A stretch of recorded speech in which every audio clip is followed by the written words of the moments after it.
श्रीमते भक्ति वेदांत स्वामिनिति नामिने नमस्ते सारस्वते देवे गौरवाणी प्रचारिणे निर्विशेष शून्यवादी पाश्चात्य देश तारिणे जय श्री कृष्ण चैतन्य प्रभु नित्यानंद श्री अद्वैत गदाधर श्रीवासादि गौर भक्त वृंद हरे Krishna Krishna Krishna Hare Hare Hare Ram Ram Ram Hare Hare. So we're continuing to study the Bhagavad Gita as it is, chapter 14, the three modes of material nature. So we are going to continue from verse number 19 today. So Krishna elaborated about the nature of the material world, or he explained about the Prakriti, and then the nature of Purushas, and then how the soul is affected by the association he has in this lifetime and the previous lifetime, and that becomes the cause for his next body. So now Krishna in this chapter, in the 14th chapter, he elaborates about the workings of the three modes of the material nature. What are the symptoms by which we can identify in which mode we are predominantly. So all those details we saw so far in these verses. Krishna specifically speaks about the Sattva Guna. A person in Sattva Guna is immediately seen by the knowledge he possesses and the happiness he has. And then the person who is in Rajoguna is found to be attached, the passion increases. Krishna specifically uses the words Ragatmakam, and then he also uses this word Trishna. Trishna Sangha. So these are he is hankering for that he is not having, and he becomes too attached for what he possesses. So these are some of the symptoms of the one in the Rajoguna. And then the Tamoguna, he says, Krishna gives three words. In 3 words he explains what are the qualities of the Tamoguna. Nidra, Alasya, and then Pramada. Yes, thank you. So these are the 3 words Krishna is using. So these are the symptoms by which you can see a person in Rajoguna or a Sattva-guna or Tamoguna. And then also Krishna speaks about how, further details from verse number 12 to 15, he speaks about how the 9 gates are illuminated. Krishna speaks about that. And then finally in the verse number, in 18th verse, he's concluding that you can see the person in the Sattva-guna with happiness and knowledge. And then the Rajoguna is too much anxious, he's in passion and always trying to accumulate or trying to go for always in action, not at all satisfied. Then the one in Tamoguna simply, he is in ignorance, he is completely devout, he is in illusion, bewildered, and he doesn't want to perform any activity. That's a symptom of this laziness. Now we will continue from verse 19.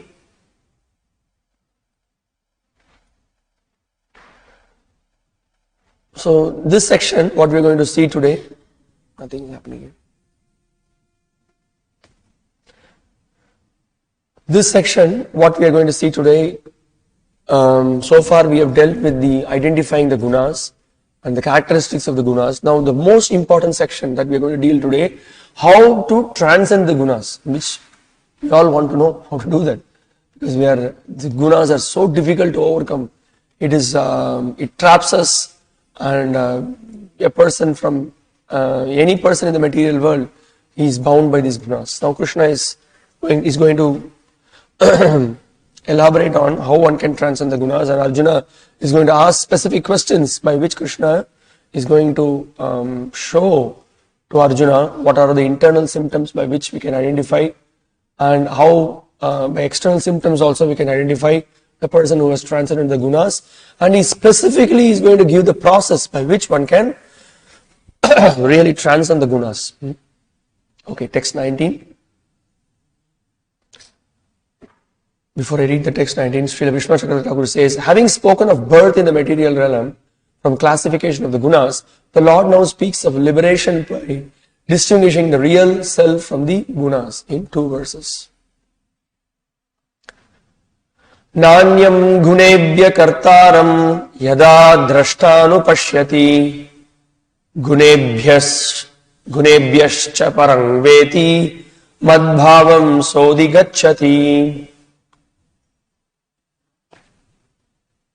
When one properly sees that in all activities no other performer is at work than these modes of nature, and he knows the Supreme Lord who is transcendental to all these modes, he attains my spiritual nature.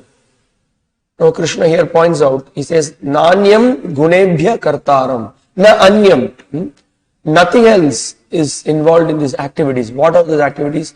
All those activities that we are performing, it's all initiated by the gunas, or the gunas are pushing.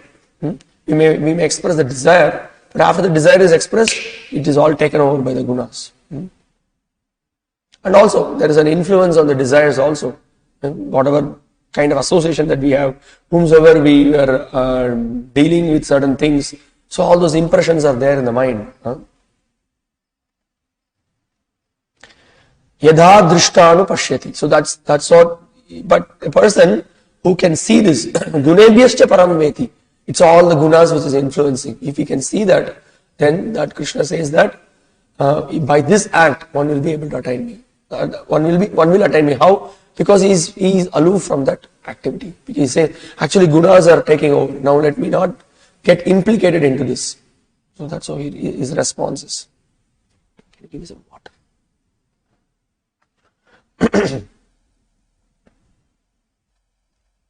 Now, Srila Prabhupada in the purport, how to know this, how to act like this, immediately Prabhupada is pointing out, this culture can be gained by hearing from persons who has got this knowledge, who is experienced.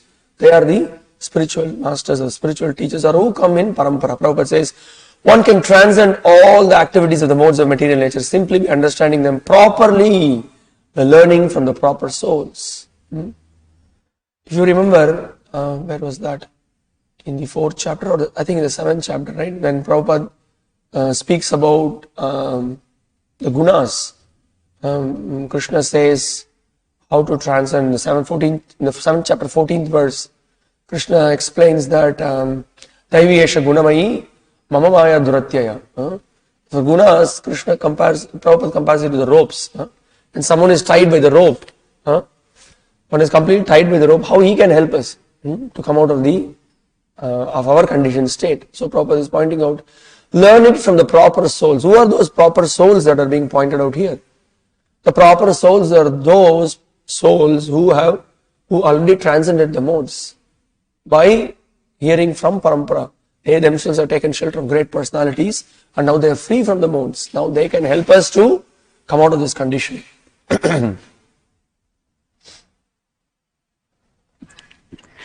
Now Krishna is saying that Prabhupada is pointing out, the real spiritual master is Krishna, and he is imparting this spiritual knowledge to Arjuna. Similarly, it is from those who are fully in Krishna consciousness that one has to learn the signs of activities in terms of the modes of nature. Otherwise, one's life will be misdirected. This is also again another symptom that we can see. Who is a bona fide spiritual master? Several qualities are described in the scriptures. One of the qualities is that he is free from the 3 modes of material nature. That's why we take shelter from him.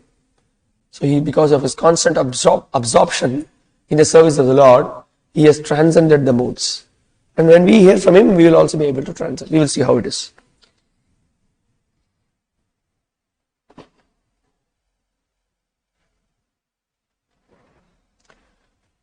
Thank you. Hare Krishna.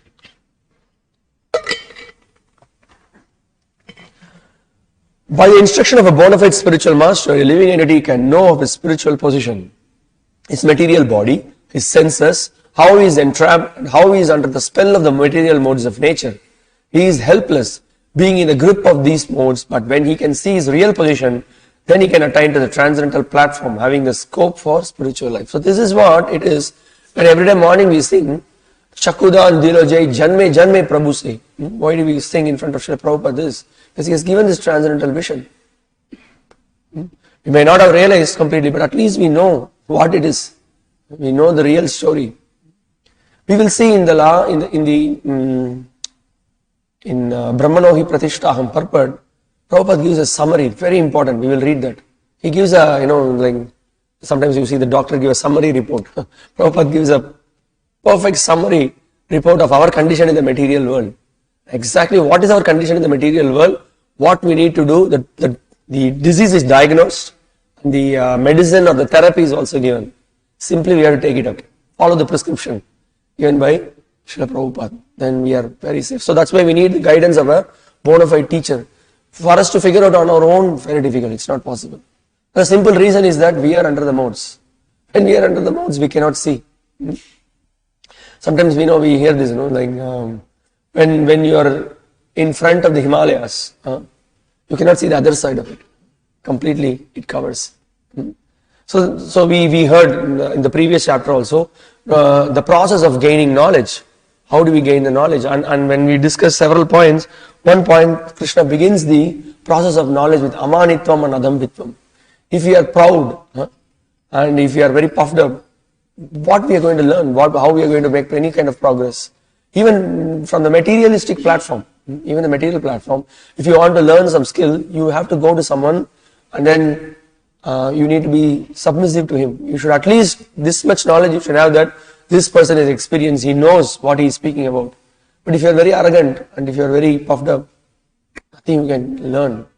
So what is this? What is the point that we are discussing? The point is that when you are in modes, you will have all kinds of all kinds of symptoms you will exhibit of being puffed up, being arrogant, that you may know everything. When you are in heavy passion, you never want to listen to anybody. So here Prabhupada is very much point out that, see here, he is saying, he is helpless being in the grip of these modes, but when he can see his real position, then he can attain to the transcendental platform, having the scope for spiritual life. That's why we can see when there are many prayers that are offered by all great personalities, or those devotees who have realized their situation in this material world, how actually they are suffering, how what were the habits they had before, what they were doing, how they did not recognize the supremacy of the Lord, how they have misjudged their position in the material world, and after being taught a lesson, or after being corrected, or after being imparted with the transcendental knowledge, then when they offer their prayers or when they express the realization, often they say what is their position in the material world, how they were helpless. So they thank the Savior, the spiritual master, or the Supreme Lord who came in another form and saved the life of people. Okay. So then Prabhupada in the purport he concludes, a man in Krishna consciousness is not controlled by the spell of the material modes of nature. It has already been stated in the 7th chapter that one who has surrendered to Krishna is relieved from the activities of material nature. For one who is able to see things as they are, the influence of material nature gradually ceases. We can see also sometimes an incident that is mentioned in the, I don't remember, maybe Brahmanda Purana, Brahma Purana. One of the Puranas, there is a story about Indra, how he became, I would say, maybe you can say that he became a little passionate. He was requesting Vishwakarma to build a very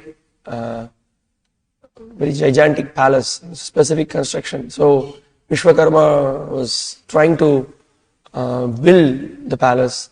Every time Indra will come and then see, he will say that, oh, you have to do these changes, so these details are not proper.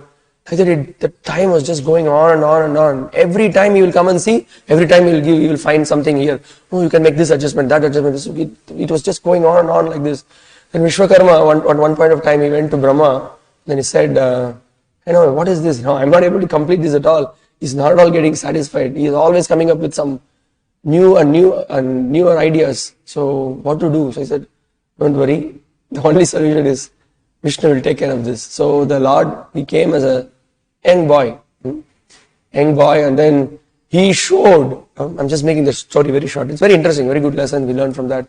He showed to Indra that how the time span that we have is very short, and so we should be contented with whatever that we have. So the Lord was, one of the name for the Lord, he's also the Vishnu Sahasranam also he is mentioned as Guru, one of the name for Krishna.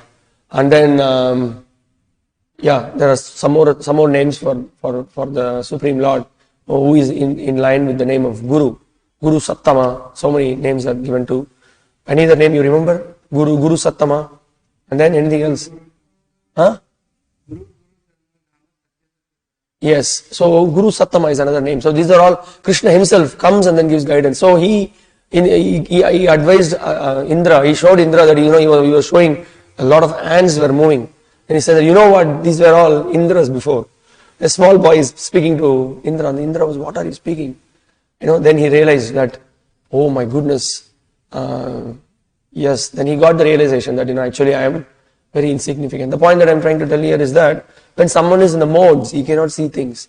Then it was a relief for Vishwakarma, because he has other projects to do. He cannot simply be spending time here alone. So the point is that, so when one is bound, he cannot see. So he needs the guidance of someone. So that is being pointed out here. And when he has got the proper guidance, what is happening, as it is mentioned in this verse, he could see that actually the gunas are acting.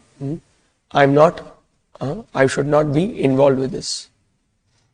Okay.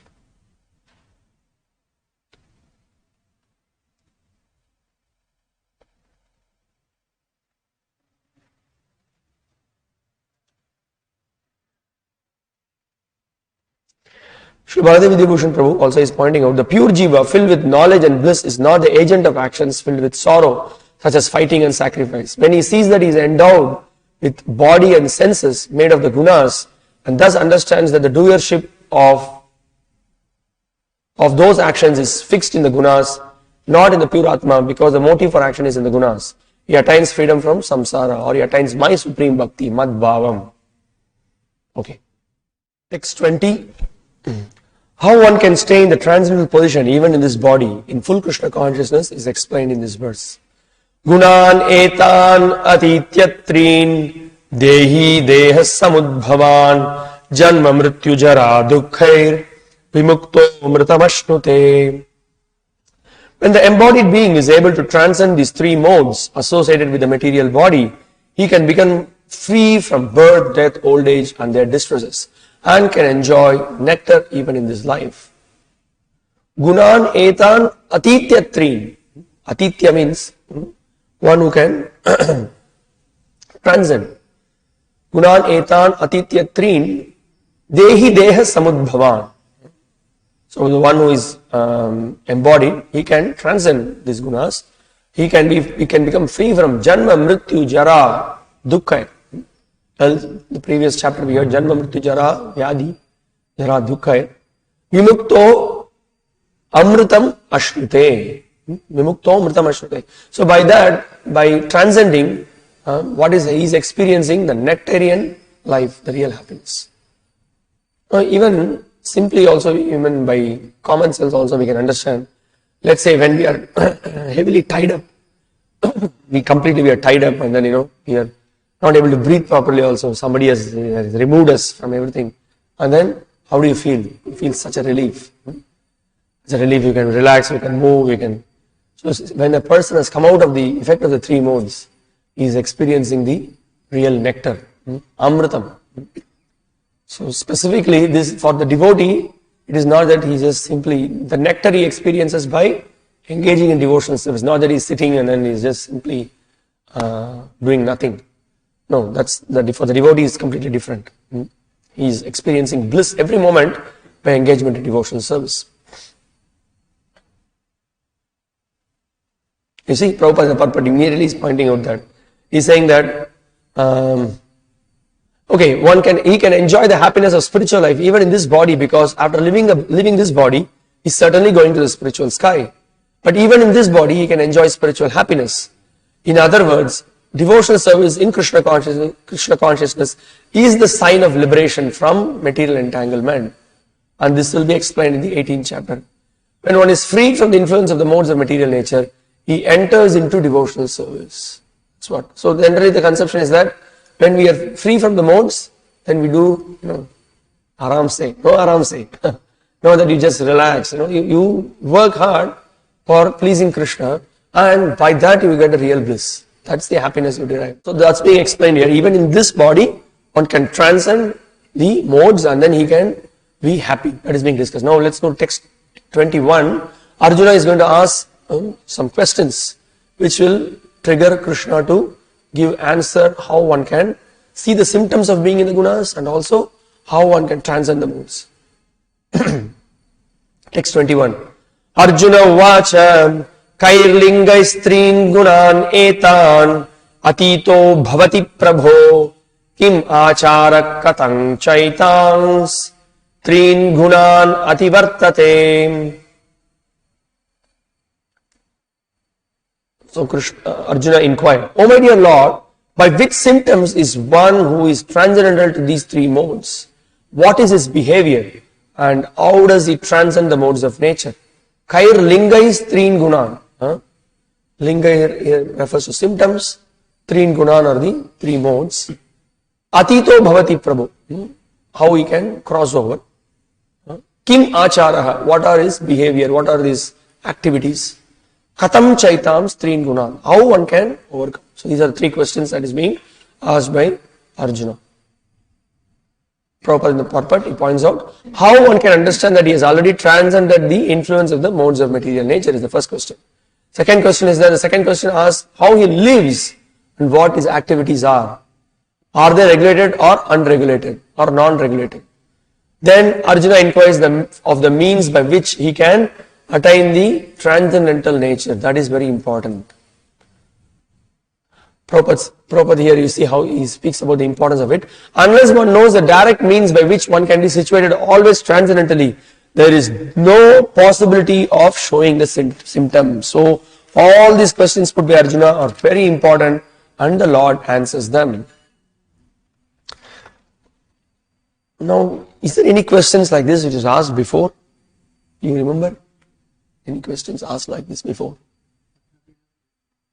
Yeah, that is one question. Arjuna is asking the third chapter. Atakan, why am I forced to act? Right? And any other question you remember?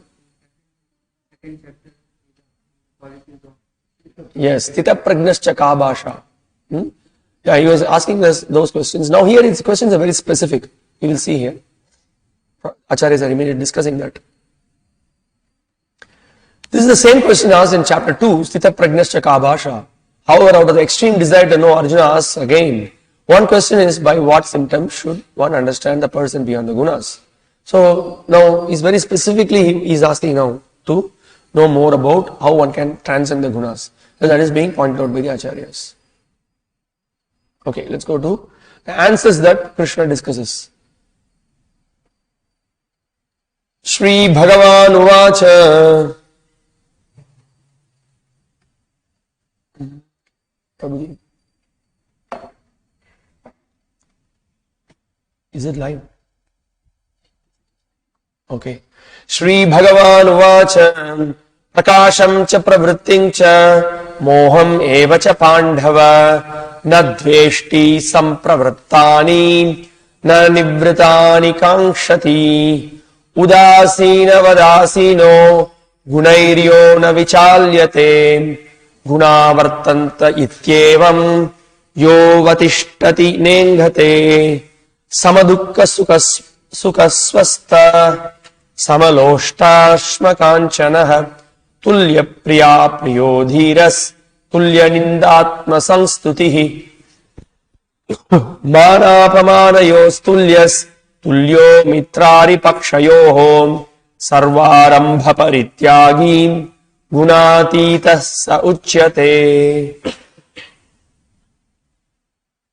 The Supreme Personality of Godhead said, O son of Pandu, he who does not hate illumination, attachment and delusion when they are present or long for them when they disappear, who is unwavering and undisturbed through all these reactions of the material qualities, remaining neutral and transcendental, knowing that the modes alone are active, who is situated in the self and regards alike happiness and distress, who looks upon a lump of earth, a stone and a piece of gold with an equal eye, who is equal toward the desirable and the undesirable, who is steady situated equally well in praise and blame, honor and dishonor, who treats alike both friend and enemy, and who has renounced all material activities. Such a person is said to have transcended the modes of nature.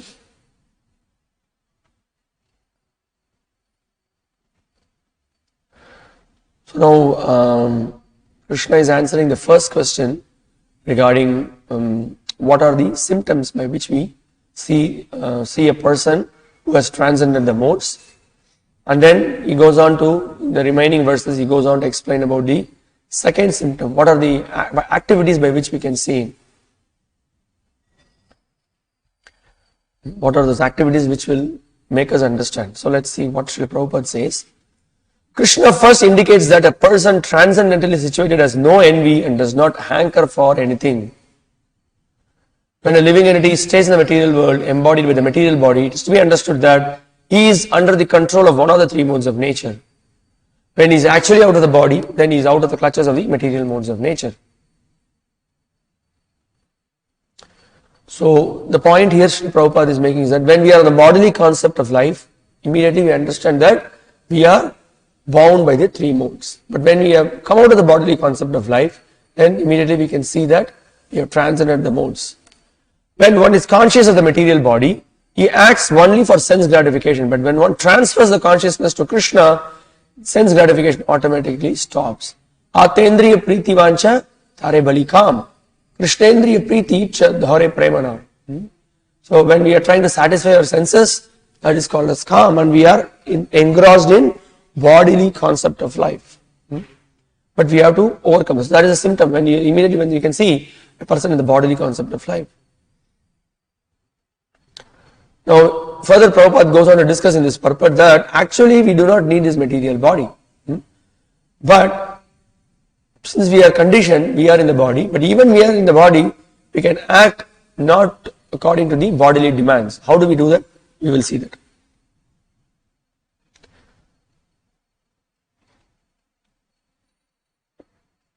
So here he speaks about by the internal symptoms we can see. We will discuss when we go through the purports also. By the internal symptoms we can see how a person can be free from the modes. He may not express agitation. He may be tolerant. He may not expect honor or dishonor. These are all very much within the person. Only the person internally he can see this. Externally somebody may not see, but by external symptoms we can see how he has transcended the modes. That also we will see. Now he is speaking about the external symptoms as well. The materially situated person is affected by so-called honor and dishonor offered to the body, but the transcendentally situated person is not affected by such false honor and dishonor. He performs his duty in Krishna consciousness and does not mind whether a man honors or dishonors him. He accepts things that are favorable for his duty in Krishna consciousness. Otherwise, he has no necessity of anything material, either a stone or gold. He takes everyone as his dear friend who helps him in his execution of Krishna consciousness, and he does not hate his so-called enemy. He is equally disposed and sees everything on an equal level because he knows perfectly well that he has nothing to do with material existence. So these are all the external symptoms by which we can see how he is responding. Social and political issues do not affect him because he knows the situation of temporary upheavals and disturbances.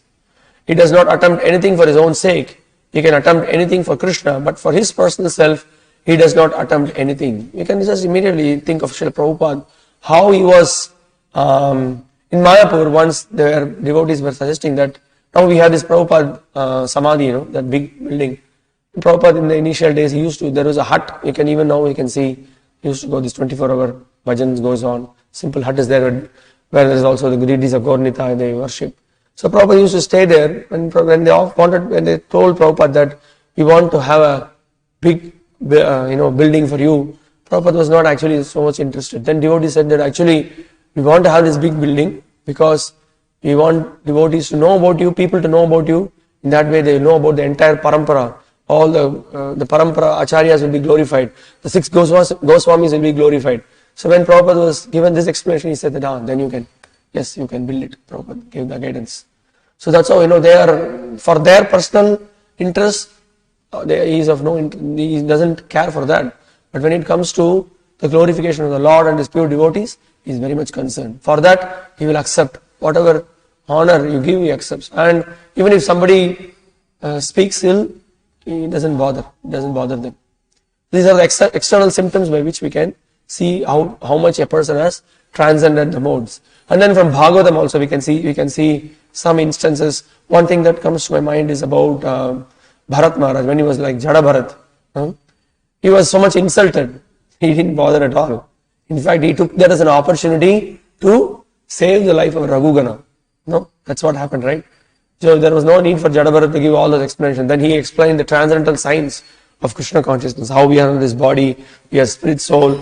Actually, whatever name and fame, it's all for this body. The soul is not affected by that. So he gave the transcendental science. So these are the external symptoms that we can see. Now, in the commentaries, very clearly this is being pointed out also. We will see that. Shri Vishnu Chakravarti Thakur, he goes on to explain that what are the symptoms of one who is beyond the gunas? Illumination, prakashaha, is the effect of sattva guna, as mentioned previously in the verse, sarvadvareshu dehesmin, prakasha upajayate. This already Krishna has hinted this, no? That all the 9 gates will be illuminated, we can see. That means what? He can see proper things, he can hear properly, he can speak properly, his eating is proper. In fact, everything, all his activities are perfectly in accordance with the conclusions of scriptures. That is a symptom of a person in sattva guna. Then when one is absorbed to gain more and more objects, hankering, very much attached to the possessions, we can see the symptom of a person in rajoguna, and sleep, laziness and madness are symptoms of tamoguna. So here Srila Vishnu Chakravarti Thakur is saying that already these symptoms are discussed. Now in the verse 22, so we can see 23, 22, Krishna is specifically speaking about the internal symptoms. What is that? We will see now. In Srila Baladev Vidyabhushan Prabhu's commentary, he is pointing out, he who does not hate the appearance of knowledge, the effect of sattva, action, the effect of rajas or illusion, thinking that they will cause suffering by transforming into their respective effects, and who does not desire their disappearance along with their products, thinking that will cause happiness, such a person beyond hatred and attachment is called a person beyond the gunas. See, when someone is in a problematic situation, he does not lament. Okay? He does not lament, oh, I'm into this, oh, this happened, that happened, this happened, that. So much he talks. But a person who has transcend the gunas, he is not affected by that. His response is, he will just go on with his service to Krishna. He will not be stuck by any of those external situations. He knows actually these are all the effect of the gunas. This is a test for me. He understands like this. Okay, I'm put in this situation. That is for various, because of my previous karma, I'm into the situation, and the Lord knows. Let me just do my eternal duty as servant of Krishna. So he is aware of that. And now the second question, what is the conduct? He says, is answered by describing the external characteristics recognized by others in 3 verses. He is neutral, just as a neutral person does not move from his middle position. When 2 parties are quarreling, he is not moved by the gunas transformed with states of happiness and suffering situated in the mind. The gunas are acting in producing their effects, such as revelation of sattva guna. He remains silent, convinced that he has no relation with the gunas. He does not act according to the effects of the gunas. Na ingate. Such a person is beyond the gunas. Okay. Then again, we can see there are some more descriptions that is given. He is not attracted. He sees everything, the lump of gold or pebbles or stones. 5th chapter also Krishna discusses about these qualities. He sees everything equally. Same thing, in Krishna, here it is being pointed out. It is said, criticism and praise are accomplished by words, whereas respect and disrespect, mana apamana, are accomplished by someone else's body or mind. He gives up all undertakings, sarvaramba parityagi, other than those essential for supporting the material body. You see this one, we can see here, some of the words, the shloka you can see is very similar to the qualities that are explained in the 12th chapter when Krishna is speaking about the qualities of his devotee. Similar words are being used. So here it is pointed out that so criticism and praise are accomplished by words, whereas respect and disrespect are accomplished by someone else's body or mind. Now you can see a subtle difference here. I'll just show it to you in a verse.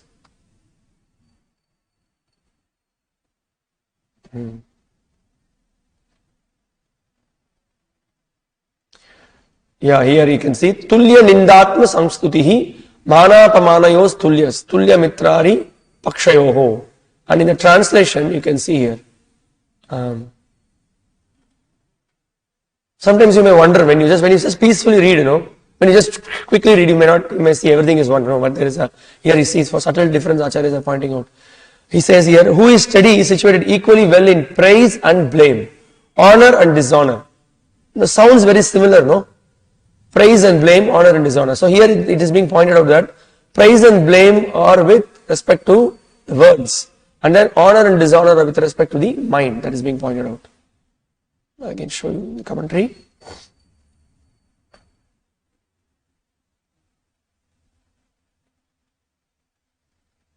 Here you see. Where is that? Yeah. Criticism and praise are accomplished by words, whereas respect and disrespect are accomplished by someone's body or mind. That's all. That's a subtle difference. So these are all the qualities. So the questions that so Arjuna asked, what are the symptoms? So we see in verse 22, Krishna is giving this answer. So internal symptoms, that the honor that he is internally is controlled. Those are internally, he can himself personally we know how much we are agitated, how much we are getting angry, how much we want to act on it. Internally we may know. And then the external symptoms, when you are put into a situation, agitating situation, you may not go for something, you may not accumulate money, or you may not push someone to get something. Very visibly you can see some things. So those are all the external behaviors from 23 to 25. Krishna is speaking about the external behaviors, and Krishna is speaking about the symptoms of a person who has transcended the modes in 22.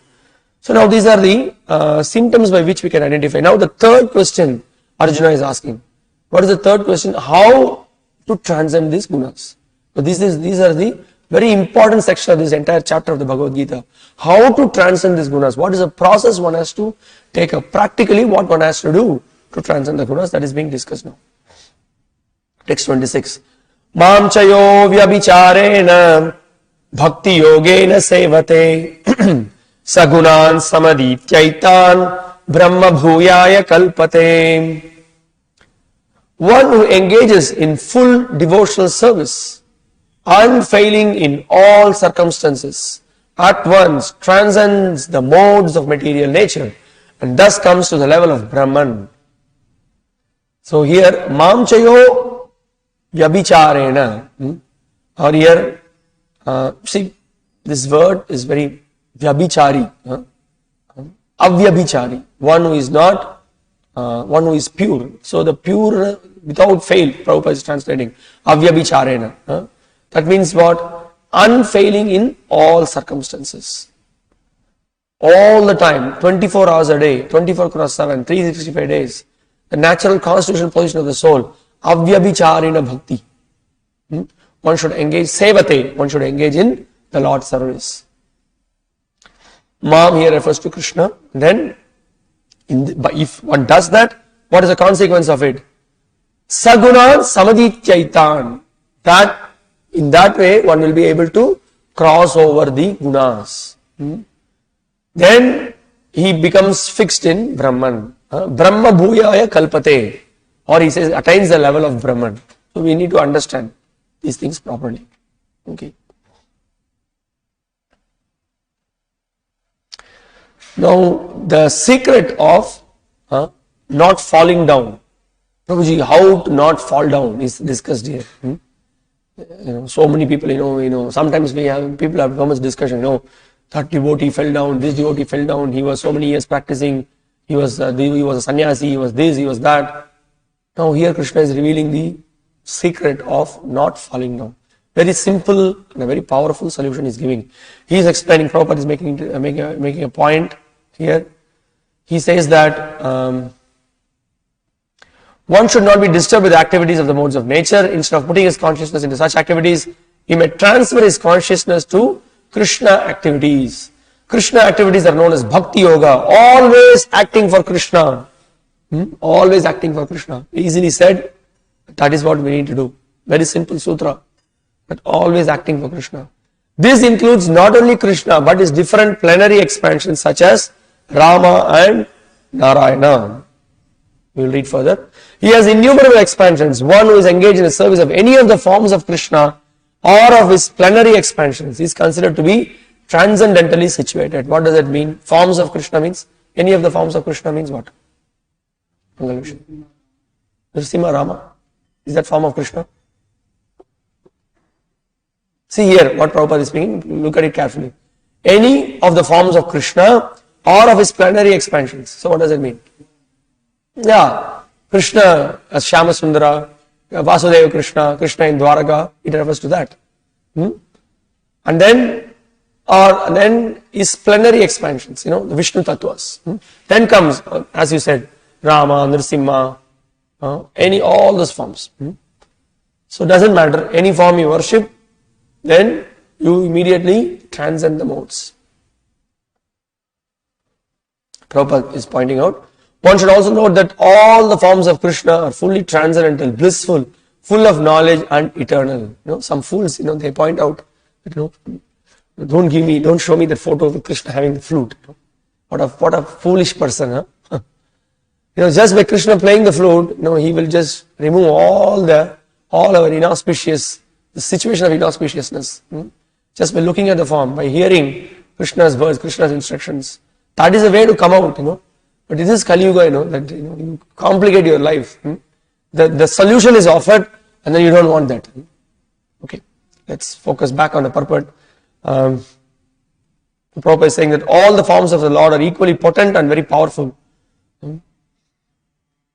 And Krishna also assures in the 7th chapter, that by Daivi Esha Gunamayi Mama Maya Dhuratyaya Mam Eva Prapadyante Mayam Etam Tarantite. So he says that to overcome the modes of the nature, one should take complete shelter of Krishna. To be in Krishna consciousness or in devotional service means to acquire equality with Krishna. What is this?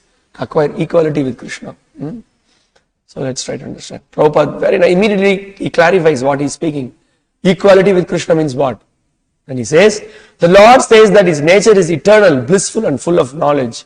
And the living entities are part and parcel of the Supreme, as gold particles are part of a gold mine. Hey, there is no confusion, very clear. As gold particles are part of the gold mine, we are Anu Atma, he is Vibhu Atma. In quality, we can show similarity with the Lord, but not in quantity, it's not possible. Thus, a living entity in his spiritual position is as good as gold, as good as Krishna in quality. The difference of individuality continues, otherwise there would be no question of Bhakti Yoga. These points are discussed before. The individuality continues. So this is a very nice statement by Prabhupada. He says, Bhakti Yoga means that the Lord is there, the devotee is there, and the activity of exchange of love between the Lord and the devotee is there. So 3 things. Elsewhere also Prabhupada is mentioning that Bhagavan, Bhakti and Bhakta. 3 distinct things. Not that, there is one here in Tamil Nadu. There is, okay, let me not give the name. They say that, Jyoti is love. That actually love is God. There is no clarity at all. Absolutely no clarity. Actually, it's very clear. They are speaking about the impersonal conception. It's all just love. You merge into the love. What is that love? What is this merging into this love? What is the nonsense explanation? Very clearly here Prabhupada is defining. So there is the object of love, the process of love. How do you love? That is the process, bhakti. And the person who should take shelter of that object. All these things are very clear. So again I'll repeat this. Bhakti Yoga means that the Lord is there, the devotee is there, and the activity of exchange of love between the Lord and the devotee is there. So this is a very important statement in terms of the practice of devotional service. For Vaishnavas, this is a very clear statement. We need to understand this. That's why in the conclusions of all the scriptures, Krishna is the Supreme Personality of Godhead. We are His eternal servants and we are meant to please Supreme Personality of Godhead. Meant to please Supreme Personality of Godhead means what? We are engaged in the process of Navavida Bhakti. 9 process of devotional service we are engaged in. So that's why even after these points will be discussed again and again, because as I have repeated this point to you before, because of such a powerful influence of Shankara in India has created this misconception of merging or just oneness, everything is one. So that point. That's why you can see Prabhupada often in every chapter, even in the previous chapter, in the 13th chapter, Prabhupada is pointing out the difference between Purusha, the difference between Prakriti, and then the difference between Ishvara, that how all three are different. He gives so many analogies to explain this point from various angles. So we should always be clear with this. Now Prabhupada goes on to explain, if one is not situated in the same transcendental position with the Lord, one cannot serve the Supreme Lord. Arjuna is also expressing this realization. After hearing the Chatushloki of Gita, what did Arjuna say? What Arjuna said? Param Brahma, Param Dhama, Pavitram Paramam Bhavan. He says, Pavitram, you are the purest, and to approach you, we should also become pure. Right? So we can also think of a simple example, which was discussed in earlier chapters, by which we can understand that we should, now to approach God, we should become pure. So we are in an impure state, it doesn't matter if we can approach with the proper attitude. I want to become pure. So simply by approaching Krishna, who is the purest of the pure, Pavitram, Uttamam, we approach him, then we become pure also. Now we remember that there was a discussion about if someone wants to enter the sun planet, then what kind of a body he should have? Fiery body. If he has a fiery body, he can enter the sun planet. Then he can adapt to the condition. Similarly, to enter the spiritual abode, we cannot be envious. We cannot be greedy. We cannot be lusty. It's not possible. We cannot go there. So automatically we will be filtered. We will not be allowed to go there. It's very nice. You can see this Goloka chart. You can see once you cross this material world, there are always protection from all sides by so many weapons personified, so many Vedas personified. Everyone is protecting from various angles, so that nobody can enter. There's no question of giving bribe. It's not possible. All these things are possible only in this material world. So that's the point here. So now here Prabhupada is also, why Prabhupada is coming up with this discussion that one should become pure like this? Because it is mentioned here that, see what the verse says, Mamcha Vabhicharena Bhakti Yogena Sevate Saguna Samadhityaitan Brahma Bhuyaya Kalpate. Prabhupada is clarifying that one has to become like Brahman. That means what? One should develop such qualities. So that he is clarifying. Prabhupada is giving a very nice example here. To be a personal assistant to a king, one must acquire the qualifications. Not any Tom, Dick and Harry can become the personal assistant of a king. You should have real qualities, should be qualified, then you can become like that. Now, Prabhupada further discusses this. Thus, the qualification is to become Brahman or freed from all material contamination. It is said in the Vedic literature, Brahmaiva san Brahma pyeti. One can attain the supreme Brahman by becoming Brahman. Now we have to understand this properly. What is this? It's very nicely explained. Prabhupada himself is making it very simple, very clear. See, that's the point. We have got it. We have to become Brahman. What does that mean to become Brahman? Immediately he is clarifying it. This means that one must qualitatively become one with Brahman. By attainment of Brahman, one does not lose his eternal Brahman identity as an individual soul. You remember, no? We discussed before. Brahman word could refer to the soul. It could refer to Pradhana, then it could refer to the Supreme Lord also. Okay, now we will see the commentaries of the previous Acharyas. Srila Vishnu Chakravarti Thakur, he says, in this verse the Lord answers the third question about the method of surpassing the Gunas. Cha in this verse means ever, only. He who serves, you see what he is saying, he who serves only me, Mamcha, in my form as Shyamasundra, the Supreme Lord, by Bhakti Yoga, he alone is qualified for becoming Brahman or realizing Brahman. Brahma Bhuyaya Kalpate. This statement is supported by the use of the adjective Ekaya in the statement. Bhaktyaham Ekaya Grahya. So there is another statement. This is given in the Bhagavatam as well. That's when just one pointed attention. How many times we will, at the end of the Gita, we will remind ourselves that how Krishna is pointing out many places that, Ekanta Bhakti, Eka Bhaktir Vishishyate. So many places he speaks about this. We can also see in the Bhagavatam and elsewhere, so many places about many devotees speaking about Ekanta Bhakti, just worshipping the lotus feet of the Supreme Lord, just engage in pure devotional service. So he says, I can be attained by bhakti alone. And in the statement, Mam eva prapatyante, which we discussed, that even there, Krishna is saying, Mam eva prapatyante. No one else can save you from this conditioning. Now, when he qualifies that, when he says that, because this verse is also speaking about pure devotion, because this vyabhichari and avyabhicharini bhakti we spoke, right?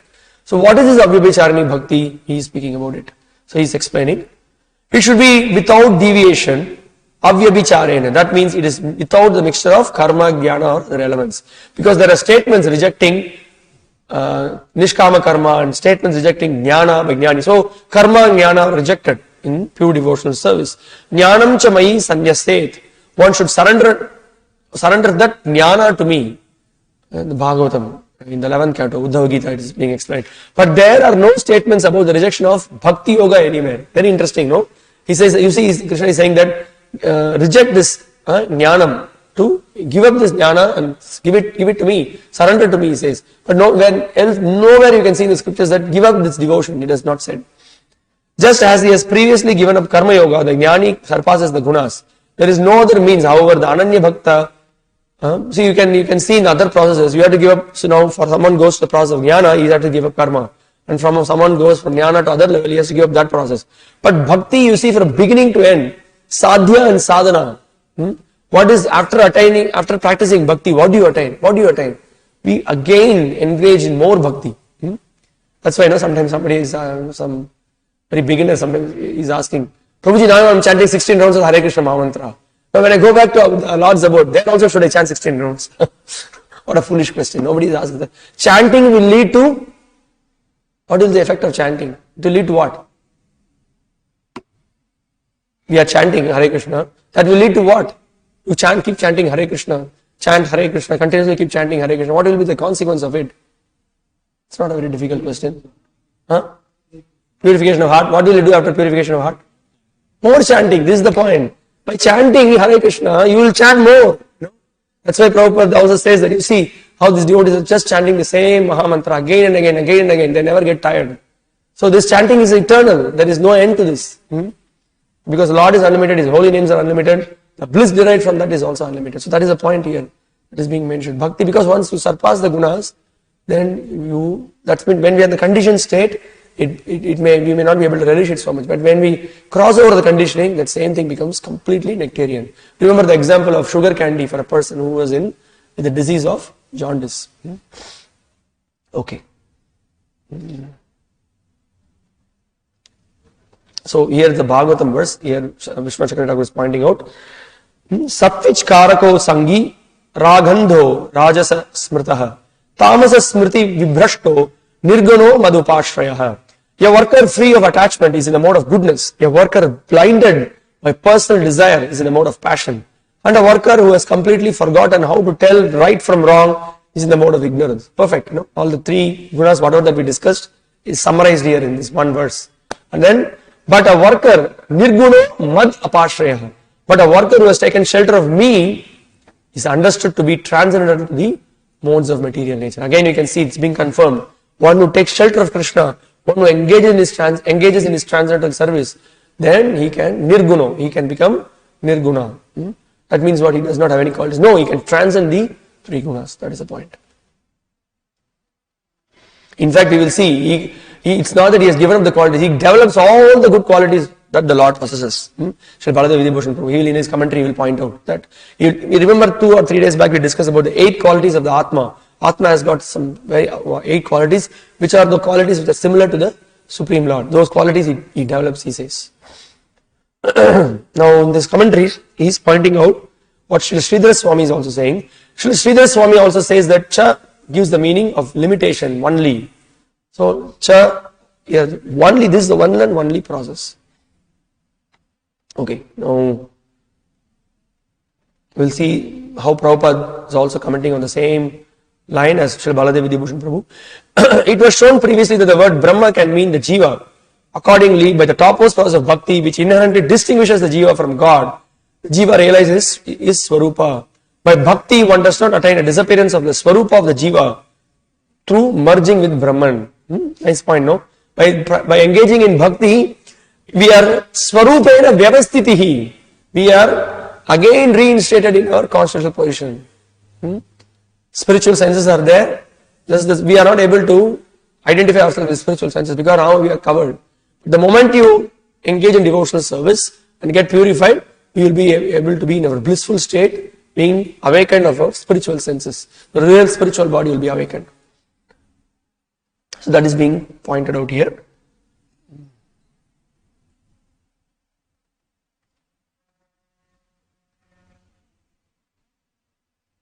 Okay, now we will discuss this point. Prabhupada also quotes this. Brahmaiva san Brahma pyeti does not mean that he becomes the Lord. It must only mean that he becomes similar to the Lord and thus attains the Lord. The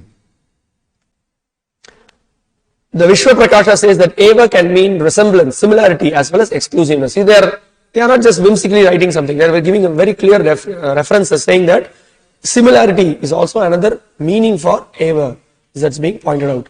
And then he says that thus Brahma Eva san Brahma api eti means he becoming like the Lord with 8 qualities attains the Lord. If this meaning were not taken, the rest of the sentence would not make sense. There would be no meaning to he being Brahman then attains Brahman. Very interesting. Huh? So if both are same, what is the point in saying Brahman becomes Brahman? So that he rejects that idea. Okay, let's go to the next shloka. Text 27. Did you follow the last discussion that we had? It's very clear. Okay, text 27. Brahmano hi pratishtaham amritasya vyayasya cha sashvatasya cha dharmasya sukhasya kantikasya cha. 26-27, both verses to be memorized. And I am the basis of the impersonal Brahman, which is immortal, imperishable and eternal, and is a constitutional position of ultimate happiness. So Krishna explains, Brahmanohi pratishtaham. Pratishtha. He is the resting place of the Brahman. Amritasya. Prabhupada points out that Amritasya means Mrita, Amrita. One, Mrita means death. Amrita means one can cross over the death. He can experience the nectar. Krishna also in the earlier chapters says, Somritasvyaya kalpate. That is also being mentioned. So Amritasya, Avyayasya. Avyayasya means the word Avyayam, you can see many places being used. Imperishable. He is not lost. And then Shashvatasya. Shashvatasya refers to eternal. So these are all the 3 qualities that is being discussed of the Brahman here. So he says that, and of those, that Brahman which is immortal, imperishable and eternal, I am the foundation for that Brahman, Krishna is saying here. So this shloka is very important for us to learn and know, because whenever someone says that it's all Brahman, we can immediately say that Brahmano hi pratishtaham. The Krishna is the resting place of that Brahman. So now let's see what Prabhupada is discussing in the purport. Prabhupada begins the purport with the qualities of the Brahman, which is discussed. And Prabhupada goes on to speak about the 3 realizations of the Brahman, 3 realizations of the absolute truth. Padanti tattvavidas tattvam yajnanam advayam brahmeti paramatmeti bhagavaniti shabdyati. So that is being discussed. Now, Prabhupada goes on to explain here that it is explained in the 7th chapter that material nature is the manifestation of the inferior energy of the Supreme Lord. The Lord impregnates the inferior material nature with fragments of the superior nature, and that is the spiritual touch in the material nature. Remember, when Mahavishnu glances, that glancing, all the jivas, he glances at Ramadevi, all the jivas are there, that fragrant light. Also, we can see the Brahman effulgence, what it constitutes of. The effulgence from the body of the Lord, and innumerable jivas are shining in that effulgence.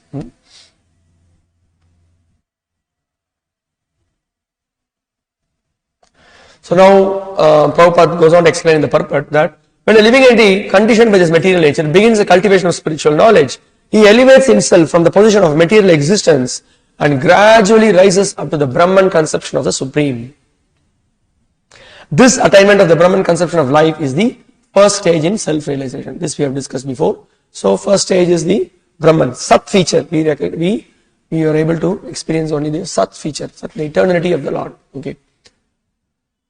At this stage, the Brahman realization person is transcendental to the material position, but he is not actually perfect in Brahman realization.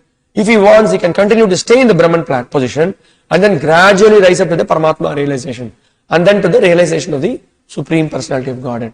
So for some people, what do they think? That is the ultimate. Many of the practitioners, they think that ultimately it is all that light or that feeling of oneness. That is what they are thinking. That is their conception of, just they see that and then they conclude that is the topmost realization. Now, Prabhupada goes on to explain that, to give that example that is not the topmost realization. He gives the example of the Kumaras. The Kumaras were Brahman realized. They know, actually when you say Brahman realized, they were attracted by the Brahmananda, but they know that the Lord has got the personal form, but they were not going into it. They were just happy in this Brahmananda. But then what happened when they had a desire to see the personal form of the Lord, and when they were about to see the Lord, then the whole Leela is there. How the Dwarapalakas, Jaya and Vijay didn't allow them. But then at the entrance of the Vaikunta, when the Lord came, they smell the smell from the Tulasi, and then by seeing the beautiful form of the Lord, they were completely attracted and captivated. And further they raised themselves as personalists. So now this is the great advantage of being in the worshipping, engaged in the transcendental, worshipping the transcendental form of the Lord. Prabhupada immediately contrasts with the risks of someone who is in the Brahman platform. He will fall down, he says. One who cannot elevate himself beyond the impersonal conception of Brahman runs the risk of falling down. Aruhya Krishrena param padam tataha. What happens? A person who does not take the worship of the lotus feet of the Lord, he has to fall down, because a jiva cannot be happy in the Brahman platform, because in the Brahman platform he is alone. There is no reciprocation. There is no tangible service. So jiva by nature always wants to relate with someone, always wants to experience some kind of happiness. He derives that. But he cannot derive in this situation being in the Brahman platform. So there is the chance of falling down, so he falls down. So now this is the point, In the Vedic language, you can ask the question, so what is the bliss, why this does not happen to a devotee who is worshipping the form of the Lord? Prabhupada immediately discusses. In the Vedic language, it is also said, Raso is saha, rasam hi evayam labdhanandi bhavati. This is a very important quote which establishes how Krishna is the source of all the rasas. When one understands the personality of God and the reservoir of pleasure, Krishna, he actually becomes transcendentally blissful. Just by knowing that Krishna is the reservoir of pleasure, one understanding that Krishna is the reservoir of pleasure, one becomes happy. One can come out of all the suffering, because he identifies himself as the servant of Krishna. And when one identifies himself as a servant of Krishna means service. This is an important point to be understood. Also, I would like to relate this to the previous verse also. So, very much importance is given about the devotional service. So, it is no point in simply saying that, I love Krishna. Just love Krishna. How do you show that you love Krishna? Arjuna is fighting for Krishna. He is there. That is the service he performed. He fought against his own dear relatives simply to please Krishna. Similarly, we have the process of sadhana bhakti. We express our love by showing our commitment, by controlling our senses, controlling our mind, engaging in the positive aspects of the 9 aspects of devotional service. So this is actually expression of love. Many times we see, like we can see, wife says, that, she loves the husband. How do you love the husband? She engages in various activities. She cooks for the husband. She performs whatever menial services that is required to see that he is taken care. That is the expression of love. Not simply speaking some words. Doesn't make any sense. So this is the whole point here, And Krishna is the person with whom we can reciprocate. He is Raso Vaisaha. All the rasa, he is the embodiment of all the rasas. And simply by engaging in those, by developing a relationship with Krishna and engaging in those activities, we can be very happy. Krishna becomes happy and we become happy. Now, here Prabhupada is making the point that the servant of the king enjoys on an almost equal level with the king, and so eternal happiness, imperishable happiness and eternal life accompany devotional service. Therefore, realization of Brahman or eternity or imperishability is included in devotional service. So, he's on an equal platform, he says. In fact, in one place, Prabhupada says that, what is this bogus Mayavadi they are trying? They want to become equal with Krishna. You can become above Krishna, he says. How is that? Yeah, when one can become a parent of Krishna. So then they get to the mood of Vatsalya Bhav. And then they control Krishna. What he has to eat, what he should not eat. Oh, this may not be good for him. So all this apparently taking a superior position. But Krishna relishes it. Krishna loves it. And also those devotees in Sakya and then those devotees in Madhurya, they control Krishna by expressing their deep desire to satisfy him. They forget him to be God and they are simply thinking only how to give pleasure to him. So, and Krishna dances to their tunes. So devotional service is far, far superior than all other processes. Now, this is what I said. Now, Prabhupada is giving the entire story, the story of the material world. We can publish it as an article. This is a very amazing thing. Prabhupada completely summarizes what is our situation in this material world.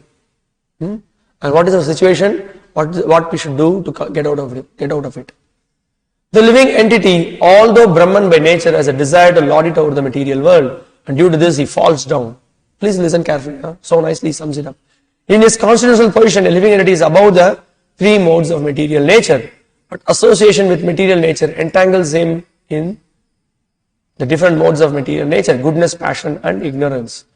Due to the association of these three modes, a desire to dominate the material world is there. Now he has given the background, what is our situation, how we came to this material world.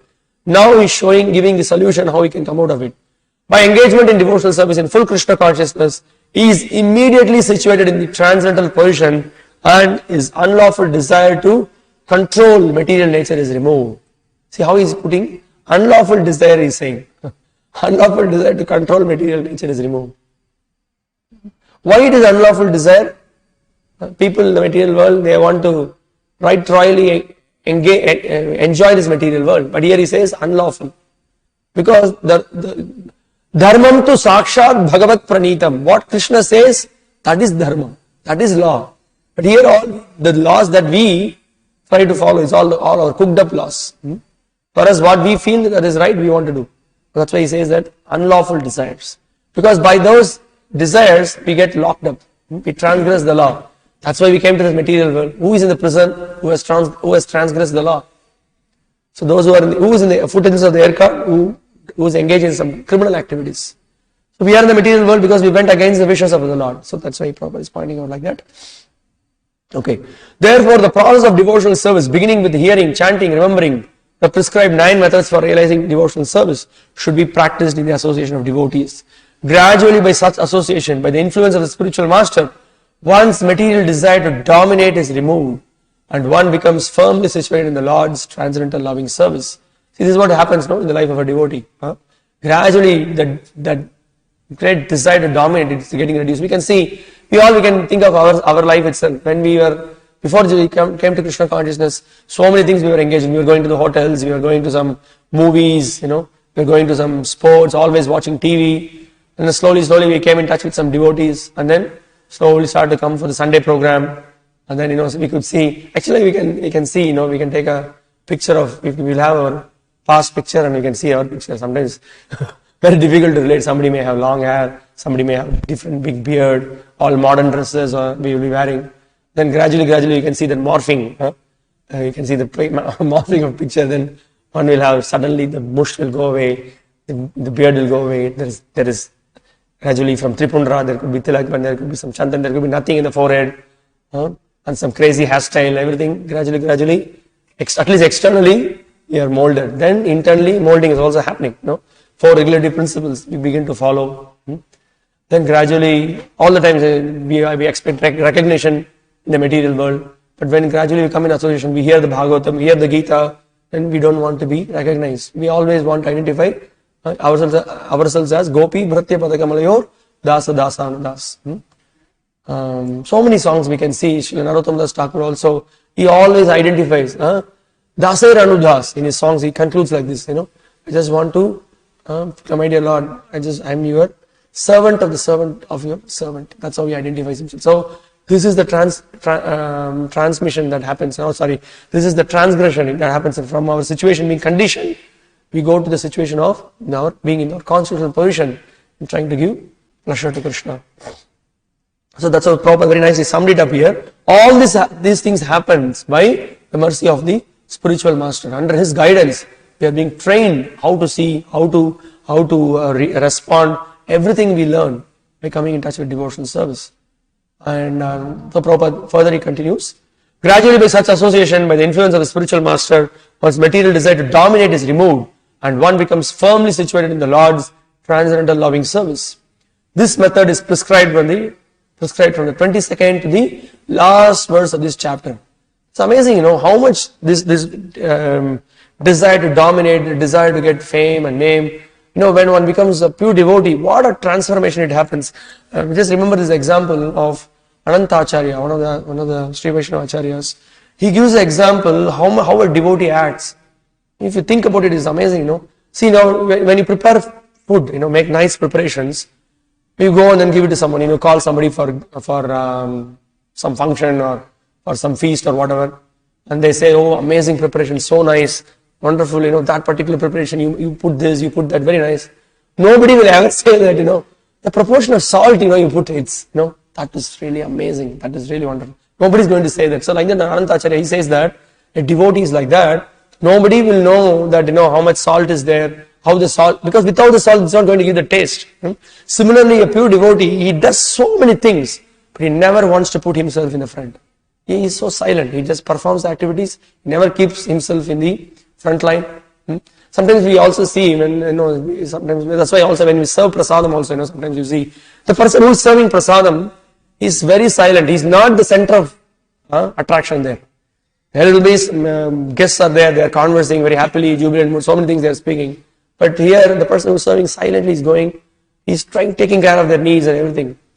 So a devotee who was transformed his life by engaging in pure devotional service, he remains very simple. He always wants to put Krishna in the front. He always wants to put Krishna, the pure devotee, in the front. That's how it is. That's the glory of devotional service. And he naturally does this. So this is the transformation that happens in the life of a devotee. So Prabhupada is pointing out that tendency to dominate is completely gone in him. And Prabhupada further continues, devotional service to the Lord is very simple. One should always engage in the service. Okay, here is again the summary he is giving. Devotional service to the Lord is very simple. One should always engage in the service of the Lord, should eat the remnants of the footsteps offered to the deity, smell the flowers offered to the lotus feet of the Lord, see the places where the Lord had his transcendental pastimes, read of the different activities of the Lord, his reciprocation of love with his devotees, chant always a transcendental vibration, Hare Krishna, Krishna Krishna, Hare Hare, Hare Rama, Rama Rama, Hare Hare, and observe the fasting days commemorating the appearances and disappearances of the Lord and his activities. What are all these things the Prabhupada is discussing here? What are all these principles he is discussing here? Yes, principles of sadhana bhakti. This is what we are supposed to do. By doing all these things, what happens? From the Komal Shraddha, the faith, from very tender situation, gradually it builds up. Actually, he is showing that also Prabhupada here. From Adav Shraddha, by the association of the pure devotee, getting initiated from him, bhajana kriya, engaged in devotional service, then gradually, he builds up. By following such a process, one becomes completely detached from all material activities. One who can thus situate himself in the Brahma Jyoti or the different varieties of the Brahman conception is equal to the Supreme Personality of Godhead in quality. Thus end the Bhakti and the purpose of the 14th chapter of the Srimad Bhagavad Gita in the matter of the three modes of material nature. So, it's a very profound purport. And also one more thing we can see, that the thing is that we are hearing we have in our process 24 hours. We heard that the simple process by which we will never be affected by the three modes is that we engage in devotional service. Engaging in devotional service for us is chanting Hare Krishna. How many of us can chant Hare Krishna 24 hours? Very difficult. So we have various engagements. In various engagements we can absorb ourselves. So that's why this principle also, it's being discussed again and again in the Bhagavad Gita. Tasmat sarveshu kaleshu ma manuspara yudhyacha. All the time, when we have to be engaged in Krishna's service with mind and intelligence absorbed in Him. So we remember in the gradations of bhakti we discussed, there are external activities, there are internal activities. So these things cannot be split. Also we saw one of the descriptions. A person who is very advanced, he will be internally and externally engaged in Krishna's service. So we should not separate it.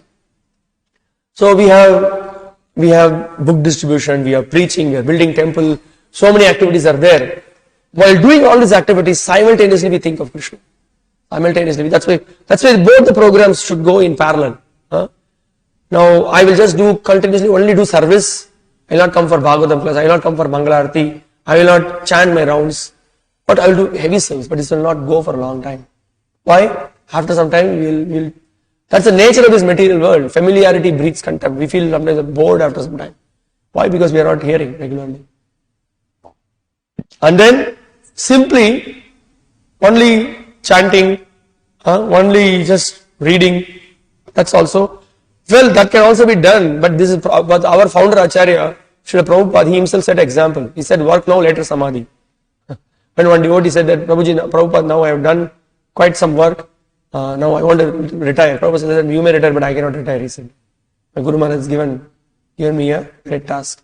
So we should understand being Prabhupada-anugas. We in our Sampradaya we call ourselves Rupa-anugas. We more identify ourselves first as Prabhupada-anugas. The Prabhupada is a Rupa-anuga. We are also Rupa-anugas, but we identify more as Prabhupada-anugas. We should understand the mission of our movement. We should understand the mission of Srila Prabhupada. So we should be, so that's why we are, what is that? We call this, we are Goshtiyanandis. We are not Bhajananandis. So we have to engage in preaching. We have to engage in so many activities. Very clear. We should be very clear with the conclusions of the philosophy of Krishna consciousness. We should preach vigorously. We should tirelessly serve. Then we will be able to see the smile in the face of Srila Prabhupada. Prabhupada shed so much of his energy, giving up this amazing purpose. Wrote so many books. He distributed this knowledge. Tirelessly was preaching against the atheists, scientists, Mayavadis. So we should take up the responsibility. In whatever small way we can. We don't think now we don't come and then. I remember once, one of the devotee very nicely said, a devotee sometimes comes to temple, begins to practice devotional service, chants, reads, comes to the stage of chanting 16 rounds, and then he looks at Prabhupada, He said, no, I am becoming like Prabhupada. Na bhuto na bhavishyati, nobody can become like him. He is unmatchable. We are in Maya if we think that we are now big preacher or something. So we have to understand that we should follow in the footsteps of Prabhupada and his followers and very clearly give this message of personalism, pure devotional service. So before we conclude, we will just see the commentaries for this particular purport. Very, because this is a very, all the acharyas are giving quite some dose here, how Krishna is the source of the impersonal Brahman. So here Sridhar Swami says, I am the basis of Brahman, means I am the condensed Brahman. Just like the sun globe is condensed light. Just as the sun, though being the form of the light, also acts as the basis of light. So I, Krishna, I am the form of Brahman, but I am also the basis of Brahman, he says. And then he says, the ocean of relative existence, which results from the attachment to the Gunas, which are subservient to Lord Krishna, is easily crossed by his devotees.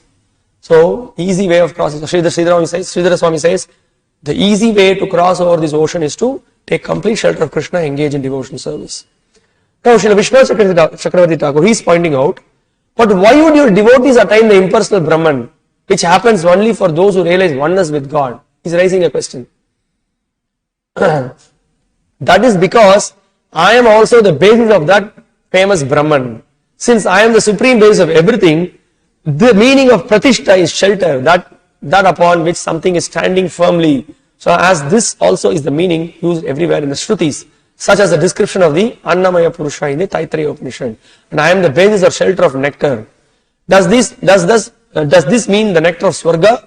No, it is indestructible. Avyayasya. Therefore, Amrita means liberation. So he's clarifying. So they will go to Swarga. No, not Swarga. It means liberation. I am the basis of liberation. Also, I am the basis of the eternal method, which is eternally present both in the stage of sadhana and perfection. The supreme method called bhakti. You see, this is the point, So when one attain in the process, that's why the sadhya and the sadhana both are same. Sadhya is what? The process of Krishna consciousness. That is bhakti. And then, sadhana. And then sadhya is the result of attaining perfection. What is it? That is also devotion. That is what Srila Vishwanath Chakravarti Thakur is pointing out. So initially we are performing sadhana bhakti, and then when we go to the level of bhava and prema, there also he continues to engage in devotional service. What is all the great devotees in the spiritual world are doing? Some of them are cleaning, some of them are cooking, some of them are dressing, some of them are preparing the dress for the Lord. Every day, Nitya, Kalyana Mahotsava, that is happening. Every day there is a great function. And also I am the basis here, how he is, Srila Vishwanath Thakur is pointing out. And I am also the basis of happiness, of prema, sukhasya, in relation to the ekantika devotee, ekantika bhakta. He translates ekantikasya, is translated as the bliss the devotees are deriving from the worship of the Supreme Lord. Ekanta bhaktas, bliss they derive. Who is qualified to receive it? And because everything is dependent on me, he who worships me with a desire to be one with God merges into the Brahman and attains the status of Brahman. He says that even those who worship the Brahman, to attain that Brahman platform, there should be a tinge of bhakti, even that is not, otherwise it is not possible, he says. He is also quoting Srila Sridhara Swami, the same explanation is given. And then, okay, again, we also heard in the Brahma Samhita how the Brahman is the source of so many things. It's being pointed out here. I serve the Supreme Personality of God, Govinda, the primeval Lord, whose transcendental bodily effulgence, known as the Brahma Jyoti, which is unlimited, unfathomed, and all-pervasive, is the cause of the creation of unlimited numbers of planets, etc., with varieties of climates and specific conditions of life. So in Brahma Samhita it is mentioned, somebody may claim that, that from the Brahman effulgence, the creation, all the creations are happening. Then it is being clarified. That Brahman effulgence is actually coming from the Supreme Personality of God, Krishna. And also we see in the Isha Upanishad where the devotee is praying to the Lord to remove the effulgence, the glaring effulgence. Satyasya pihitam mukam. He is requesting to remove the effulgence so that it can penetrate into the abode of the Lord.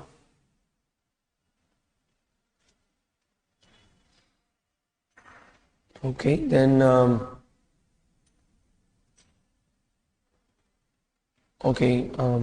this is we discussed it before that we will see this.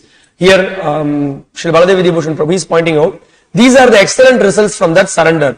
I alone am the shelter of the 6 eternal auspicious qualities called Shadaishwarya, Dharmasya. I alone am the shelter of my extraordinary rasa or delight, Sukhasya, arising from variegated pastimes.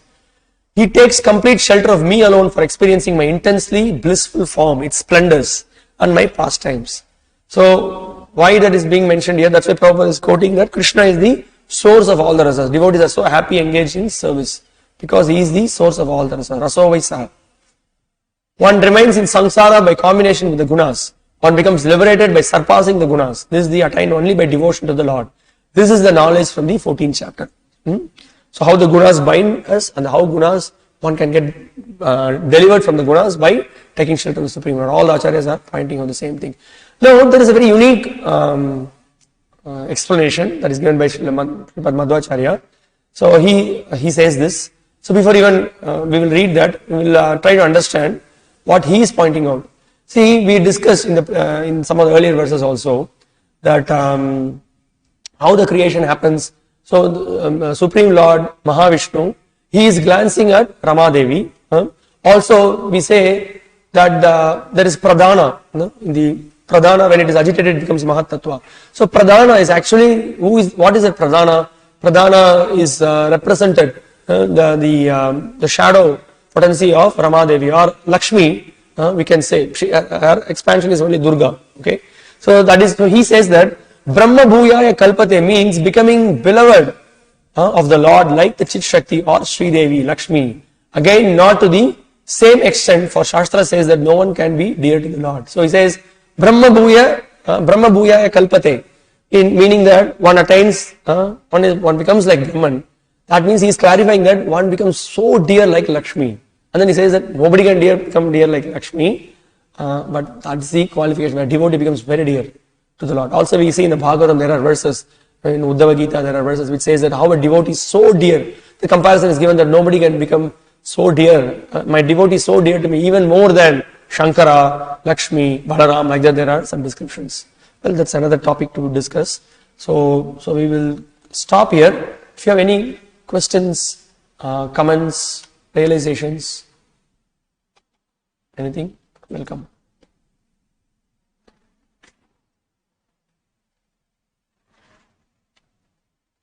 Oh, another point I want to say, there is also in the Bhagavatam, there are nice explanations which says that the Lord is pure. He is beyond all the defects. He is completely pure. And then it is explained in one of the verses in the first canto, 11th chapter. Etad Ishanam Ishasya Prakritis Stopi Tad Gunaihi. So then it says that Yujyate Sadatmastair Yata Buddhir Tadashraya. Yata Buddhis Tadashraya. It says that Yata Buddhis Tadashraya. Ashraya, one who takes shelter of the Supreme Lord, what happens? He is also elevated to the stage of purity. This is another very nice Bhagavatam verse which is very much in relation to this two verses that we saw now. That how Brahma Bhuyaya Kalpate is said, no? So one will be elevated to the level by the Lord purifies his devotee and he becomes very similar to the Lord.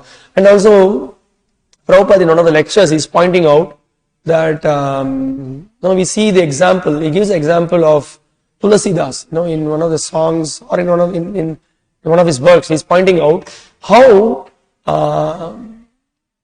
you see the elephant when there is a very powerful river that is coming, the river it washes away even the elephant. So he gives this example. So he compares this to the three modes of material nature. The three modes of material nature is very difficult to overcome. Nobody can escape this, so it's very difficult. But for one who has taken shelter of Krishna, and he gives the example of the analogy of the fish.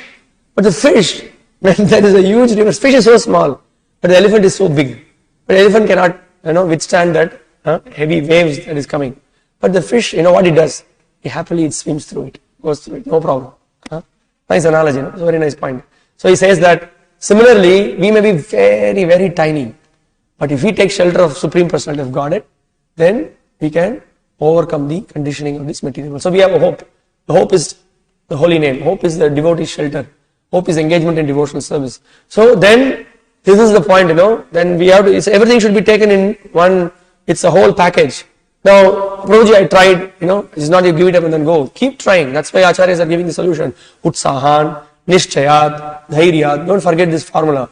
We have to try, we have to be patient, we have to be determined, we have to be confident, have faith in the process. Then we take shelter of the Lord, then we can cross over. Ultimately we need the mercy of the Lord. That has to be invoked. That is possible. When Prabhupada becomes happy, then Krishna becomes happy. That's all. Hare Krishna.